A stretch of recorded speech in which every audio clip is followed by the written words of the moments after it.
Top quality और consistent performance के लिए सिर्फ सिल्वर पंप नाम याद रखना। ईरान के सुप्रीम लीडर का एक्शन प्लान क्या रहने वाला है, इजराइल के खिलाफ बिग वॉल का, इंफॉर्मेशन वॉल का, हम सीधे रुक कर रहे हैं और एक एक डिटेल, एक एक जानकारी जो हमारे पास आ रही है वो आपके साथ शेयर कर रहे हैं। यहां पर आप देखिए खामनेई का एक्शन प्लान नंबर 1, इजराइल का संपूर्ण खात्मा, और यह कसम भी जब इजराइल की तरफ से पहला हमला किया गया था राइजिंग लाइन के तहत, तब यह कसम खाली थी। नंबर 2, अमेरिका का अरब में वर्चस्व पूरी तरह से खत्म करना, यानी कि अमेरिका के खिलाफ भी इस बार बड़ा जो हमला है वो संभव है। जिहाद का ऐलान करना, यानी एक तरह से इस युद्ध को देखिए मुस्लिम मुल्कों के एकजुट करके धर्म युद्ध में भी बदलने की जो प्लानिंग है उस पर खामनेई आगे बढ़ रहे हैं। मुसलमानों का खलीफा बनना, यह अब आयतुल्लाह अली खामनेई चाहते हैं, यानी कि पूरा आयाम ही, पूरी दिशा इसकी बदल करके अमेरिका और इजराइल के खिलाफ जो रणनीति है उसको तैयार किया गया। वी के दत्ता सर, दो चीजें यहां पर हो रही हैं, एक तरफ नेतन्याहू का अमेरिका जाना, यह टाइमिंग है, और दूसरी तरफ आयतुल्लाह अली खामनेई के जो सैन्य सलाहकार हैं उनकी तरफ से इजराइल को धमकी देना, इन दोनों को कैसे आप कोरिलेट करेंगे?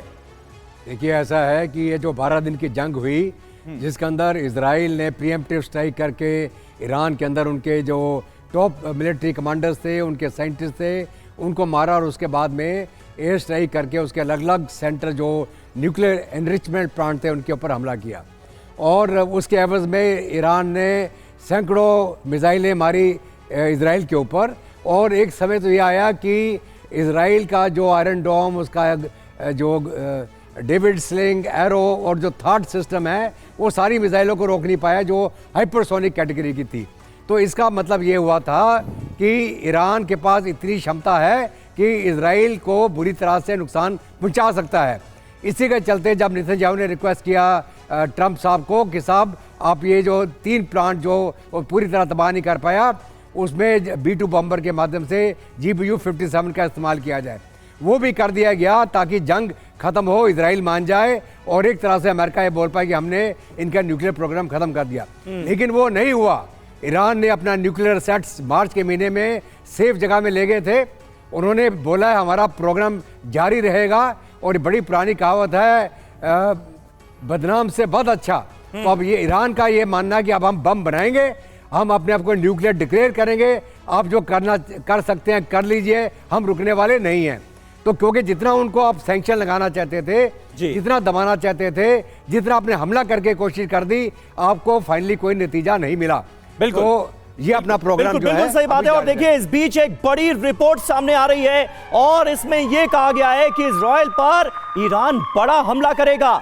ईरान का जो अगला युद्ध होगा वो अंतिम युद्ध होगा। नई पीढ़ी की मिसाइलों से ईरान हमले के लिए तैयार है, बहुत बड़े युद्ध की तैयारी कर रहा है ईरान। ये रिपोर्ट में जानकारियां सामने आ रही हैं, यानी इस बार की जो लड़ाई होगी, इस बार का जो युद्ध होगा वो निर्णायक होगा। ये ईरान मानकर चल रहा है इजराइल पर बहुत बड़े हमले हो सकते हैं। अगर दूसरा चरण जंग का शुरू हुआ तो ये इजराइल के लिए घातक साबित हो सकता है। पश्चिमी मीडिया के हवाले से ही ये बड़ी खबर सामने आ रही है।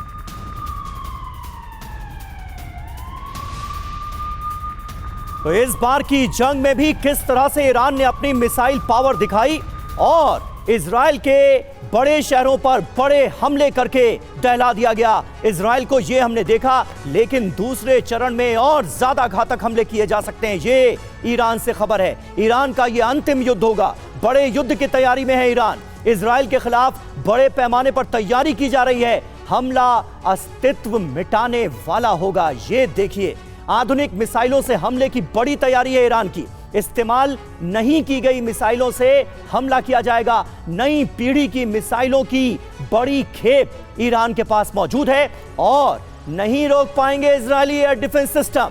पिछले हमलों से कमजोर कड़ी सामने आई है, यानी कहां नस दब रही है इजराइल की, अब यह भली भांति पता भी है ईरान को।